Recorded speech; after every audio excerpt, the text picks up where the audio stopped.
word stagflation has become one of the recent Google search trends ever since the stock market got crazy with volatility in 2025.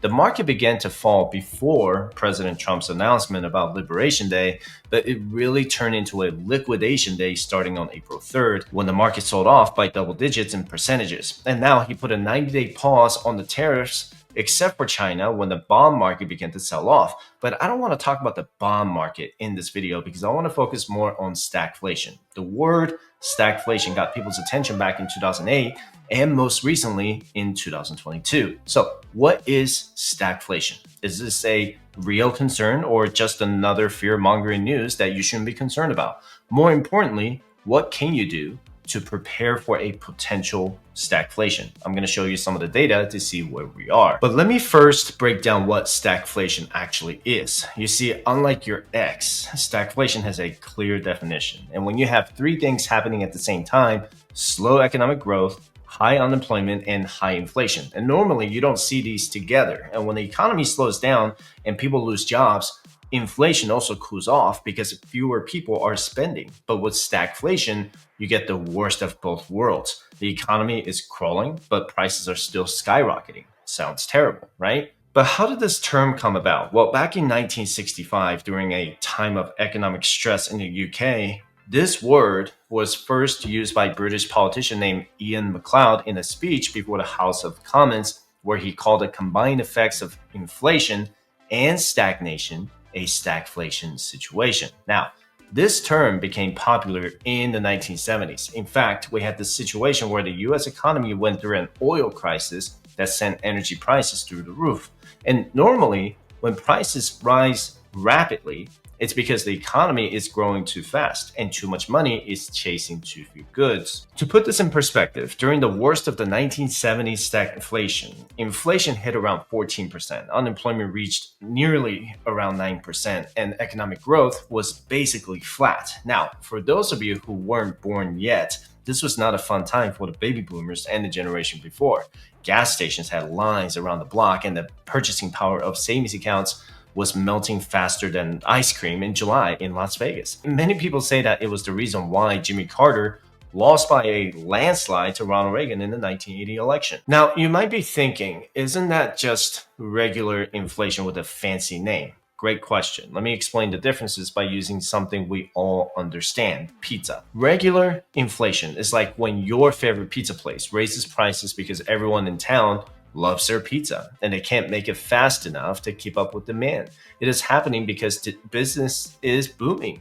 A healthy inflation rate is around 2%, as the Federal Reserve always emphasizes. Stagflation, on the other hand, is the same pizza place raising prices by 10% because its commodities like olive oil or flour jumped in prices due to a supply shortage or maybe even a tariff. But let's say that they capped out at the price they could raise prices on because otherwise they could lose to their competitors. So if the demand slows and the profit margin shrinks, then the business would have to lay off, let's say 10% of the workforce because labor is the highest expense item on their balance sheets. Now, unemployment has gone up because you have two or maybe three people from that business are now claiming unemployment, and GDP or gross domestic product also shrinks because of a decline in consumer spending. That makes sense so far, right? So think of it like this. Inflation is annoying, but stagflation is downright painful. With inflation, at least wages tend to rise over time, but with stagflation,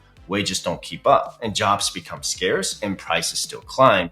If you look at the most recent egg prices, which is how most households judge the current inflationary environment, they're at a historic high by averaging $6 per dozen, which is roughly double of what we paid about a year ago. When those egg prices went up due to the bird flu, most Americans want to find someone else to blame. And the first place they're going to blame is the government. So let's go over if we're actually in stagflation now. And first, stagflation means slower economic growth, which is plain and simple bad news for everyone. And when the economy isn't growing, businesses don't expand, innovation slows down, and our overall standard of living stagnates. And think of economic growth as the rising tide that lifts all boats. Without it, we're all just sitting in the mud, wondering why our engines won't start. And according to the Atlanta Fed GDP projection for Q1 2025, the first quarter is showing a significant contraction, and the latest estimate on April 16th shows a contraction of 2.2%. And we're not going to get the first estimate for the Q1 GDP until next week on April 30th, but this projection is showing a significant decrease from Q4 2024 at an annual rate of 2.4% to a contraction of 2.2% in Q1 2025. And that's a total decrease of 4.6% quarter over quarter, which is something we haven't seen since COVID, when the economic activity shrank at an annual rate of 32.9% in the second quarter of 2020. The previous record was 10% in 1958. Second, higher unemployment isn't just a statistic. It represents real people losing real jobs. And we all know that when unemployment rises, families struggle to make ends meet. Consumer spending drops, and the whole economic machine starts to sputter. Plus, skills deteriorating when people are out of work for extended periods, which makes it harder to get the economy back on track even when conditions improve. And we saw the harsh reality of the 2008-2009 global recession, but it was really in 2010 and 2011 when the market slowly recovered, when the market was fearful of the double dip recession. And keep in mind that the unemployment rate is lagging data because we don't get the report until after the fact. The current unemployment rate shows 4.2% for the month of March 2025, but we're not going to get the April data until May 2nd. We're seeing a slow trend of increase in unemployment from 3.4% in April 2023 to now at 4.2% in March 2025. So, could we have a repeat of the 2008-2009 global recession when unemployment shot up to 10%? If you look at the first quarter of 2008, unemployment remained steady at 5%. It wasn't until May 2008 that unemployment rose by 40 basis points from 5% to 5.4%. And then by September 2008, that unemployment rose to 6.1%. And by the end of 2008, that unemployment rose to 7.3%. Many economists, including the Federal Reserve, believe the labor market right now is still considered healthy, but if we see a 20 basis point or 30 basis point jump or more month over month, then the Fed needs to consider taking action to avoid what happened in 2008 and 2009. This is why I pay attention to this and post it in my private community, which you can also join by visiting firestation.com/community. Third, higher inflation means the money in your wallet and bank account is losing value faster than ice melts in Las Vegas, and which is already 95 degrees in early April, and your savings buy less, your salary doesn't stretch as far, and planning for the future becomes a guessing game. And with the government slapping tariffs on imported goods, it basically adds a tax. And let's say a company in the US is buying parts from abroad, they now have to pay more. And guess what? They're passing the extra cost onto you, the consumer. The latest hybrid car that you've been eyeing on, or even groceries, they're all getting more expensive. And this is what inflation is all about. And the latest CPI inflation data came out on April 10th, which is another lagging data to determine our current inflation rate. Inflation came in much lower than expected at 2.4% year over year versus 2.8% expected, and the energy sector fell significantly by 2.4% in the month of March. While energy prices are down year over year, the food prices continue to go up. So how you view inflation can be broken down into different sectors. Sure, gas prices are down, but I'm paying way more for a dozen eggs, right? Even when CPI shows a 2.4% year over year, your grocery prices or grocery expenses might still be a lot higher than what they were in 2024. I do my budget every single month, and I know that the groceries have gone up significantly, but the amount of money I spend on gas has gone down. You have to do your budget or a cash flow statement every month, and I don't care what your net worth is. I already met my lean fire number, and I still do a budget every single month because I want to know where my money is going and what's changed in inflation. So are we seeing higher inflation? In some areas, yes, but in some areas, we're not. Could tariffs potentially increase the inflation rate in the future months? Absolutely, because this CPI data shows the month of March, which was before the Liberation Day announcement. So we should know more about how tariffs are impacting the prices on May 13th when the next CPI data comes out for the month of April. So be sure to subscribe if you haven't done already. Now, the real kicker with stagflation is that this is where the Federal Reserve or economic firefighters find themselves in a nearly impossible situation. So it works like this. When we have high inflation, the Fed raises interest rates to cool things down.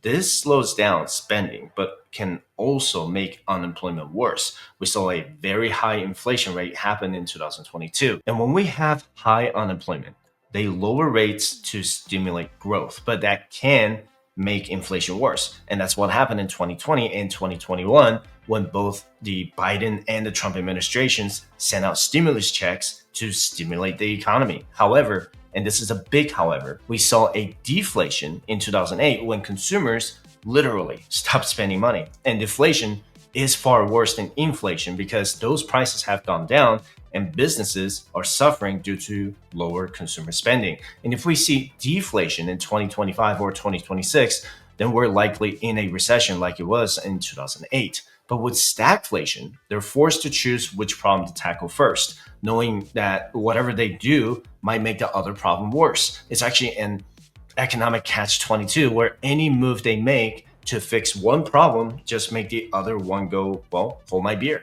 Does the Fed need to focus more on the labor market or inflation? And this is the question that Jerome Powell gets asked every single time he's at the podium. And this is why the Fed has been so focused on preventing stagflation from taking hold in the first place. And because you know what they say, an ounce of prevention is worth a pound of cure. And especially if getting the cure to work is nearly impossible. Now, one key approach for higher growth is boosting productivity, which allows the economy to grow without generating inflation. And you can think of it as economic efficiency, meaning you're getting more output from the same input. When businesses can produce more with the same resources, they can grow without having to raise prices. And this is what the Trump administration has been advocating by raising tariffs so that the job market could increase in the US, but it might come with the cost of a short-term recession now. And a recession is never a good thing for the government because they're not generating revenue from the taxpayers, and they're going to end up going into more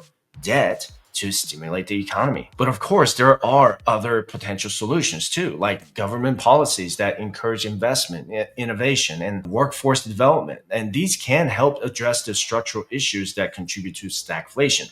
Diversifying energy sources is a good way to reduce vulnerability to oil price shocks, which have historically been major stagflation triggers. And another solution is maintaining flexible labor markets, which can help the economy adjust more quickly to changing conditions. But enough about the problem. Let's talk about what you can do to prepare if stagflation becomes a reality, because ultimately that's what matters to you and your family. So first, if you're carrying high interest debt, now might be a great time to focus on paying it down. And I have been in this situation years ago, and I'm telling you, clearing those debts is non-negotiable for financial peace of mind, especially when the economy decides to throw a curveball.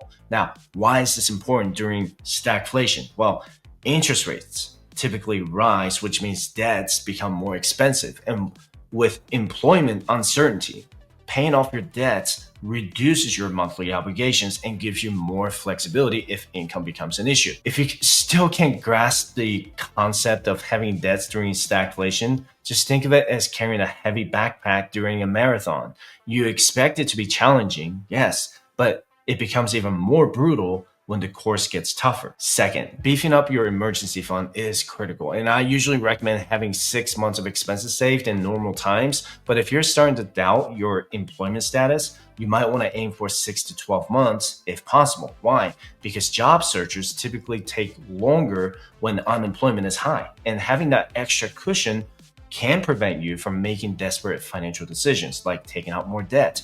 And like I always say, your emergency fund is your financial umbrella. You might not need it every day, but when it starts pouring, you'll be incredibly grateful that you have it. And when the economy recovers, you can always reduce your emergency fund back down to 6 months. Personal finance is personal for a reason, so do your best to assess your employment status, expenses, and debt. Third, and this is something that I would like to emphasize, and that's the focus on improving your professional marketability and become so good at what you do that you're practically indispensable. Take courses, earn certifications, expand your skill set, build your network, and consistently deliver exceptional value. So when companies have to make tough staffing decisions, they typically keep their top performers, and that would include you. Be undeniable. As I like to tell my clients, in a storm, be the anchor, not the sail. In this case, be so valuable that letting you go would be like shooting themselves in the foot. And of course, I can't talk about stagflation without reminding you about the financial independence checklist that can save you and your family if and when it happens. So first, calculate your FIRE number. Before you can even plan for anything, you should know your budget. This really means that you need to create a budget to fully understand your income and expenses. Next, saving for a rainy day fund, but only up to the deductibles. And because life happens, cars break down and medical bills appear, keep enough cash to cover insurance deductibles so that surprise expenses do not derail your plan.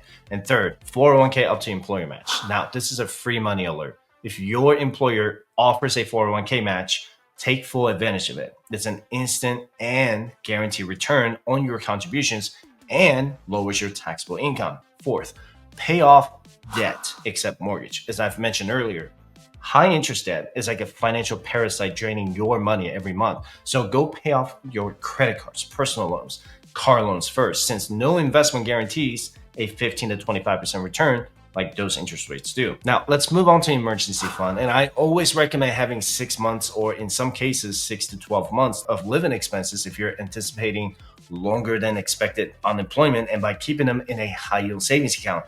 And this money is your financial seatbelt, which keeps you secure when you suddenly face unexpected job loss or medical bills. 6, max out your HSA and Roth IRA. HSA offers triple tax benefits for healthcare, and a Roth IRA let your money grow tax-free for retirement. So if you qualify, maxing these out is a no-brainer for long-term financial security. Next, achieve a 25% savings rate. And this may sound hard, but if you want to retire sooner, save at least 25% of your income to speed up your journey to financial independence. It's about cutting unnecessary expenses while still enjoying life. 8, max out your retirement accounts. And that means hitting the 401k, HSA, and Roth IRA contribution limits. And they will accelerate your wealth building. In other words, the earlier you invest, the more time your money has to multiply. And next, achieve a 50% savings rate. Now, this is even harder than the 25% savings rate. But if you want to retire really early, ramping up savings to 50% of your income is the key. It's about prioritizing freedom over temporary luxuries. And last on the list, pay off your mortgage, because owning your home outright slashes your cost of living and lowers your FIRE number, which makes early retirement even easier. My wife and I want to have our home completely paid off by the time we turn 55, so we have no liabilities. In short, the FIRE checklist is all about living below your means, automating your savings, investing consistently, minimizing lifestyle inflation, and building multiple income streams. These principles are important, but they become absolutely crucial during challenging economic times. Financial independence isn't just about retiring early, and it's about having options and security regardless of what economy throws at you. Now, let me offer some perspective. See, the news will always find something scary to talk about, and that's literally their business model, right? Recession, inflation, stagflation, market crashes, tariffs, those topics drive clicks, views, and engagement. And sometimes those concerns are legitimate, and sometimes they're overblown. But the key here is to stay informed without allowing yourself to be paralyzed by fear or driven to make rash decisions. So focus on what you can control: your spending, your savings, your skills, your attitude. Build financial resilience so that regardless of whether stagflation materializes or not, you're prepared to weather the storm. And remember, economies are cyclical. And even the stagflation of the 1970s eventually ended and led to a period of strong growth and prosperity. Keep in mind that in every economic challenge, opportunities are created for those who are prepared and positioned to take advantage of them. And millionaires are made by people who do not fear economic uncertainty and difficulties. Don't waste your time and take control of your finances today. And this has been another beast of a video, and I hope you got a lot out of it.